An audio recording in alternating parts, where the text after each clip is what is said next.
চলবে শ্রমিকের ক্ষতিপূরণের দাবিতে আমাদের আন্দোলন চলছে চলবে চলছে চলবে এই শ্রমিকের পরিবারকে সঠিক ক্ষতিপূরণ দিতে হবে এই দাবিতে আমাদের আন্দোলন চলছে চলবে চলছে চলবে এই ম্যানেজমেন্টের কালো হাত ভেঙে দাও গুড়িয়ে দাও ভেঙে দাও গুড়িয়ে দাও এই কালী মাতা ম্যানেজমেন্টের কালো হাত ভেঙে দাও গুড়িয়ে দাও ভেঙে দাও গুড়িয়ে দাও চলছে চলবে বিলম্বে সঠিক ক্ষতিপূরণ দিতে হবে এই দাবিতে বিজেপির আন্দোলন চলছে চলবে আমাদের আজকে বিক্ষোভ হচ্ছে বর্জা শিল্পাঞ্চলে যে ঘুটগড়িয়াতে কালীমাতা ভেপার পাইপের লিমিটেড রয়েছে এখানে একজন শ্রমিক বিজয় ধীবর বলে নাম আজ সকালে মর্নিং ডিউটি এসে তার আজকে প্রাণ চলে গেল এই ম্যানেজমেন্টের গাফিলতির কারণে। ম্যানেজমেন্ট যে কাজ করাচ্ছে শ্রমিকদেরকে তাদেরকে সঠিক সেফটি দেওয়া হয় না, তাদেরকে সঠিকভাবে মেশিন মেনটেনেন্স করা হয় না।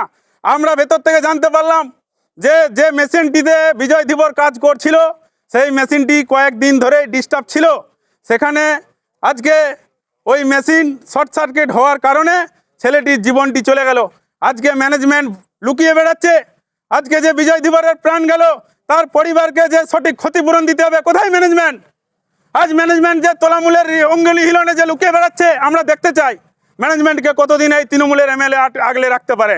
আমরা বিজয় ধীবরের পরিবার যাতে সঠিক ক্ষতিপূরণ পায় তার ব্যবস্থা করব এবং আমাদের এই আন্দোলন বৃহত্তর আন্দোলনের আকার নিয়ে রাস্তায় আমরা নামছি।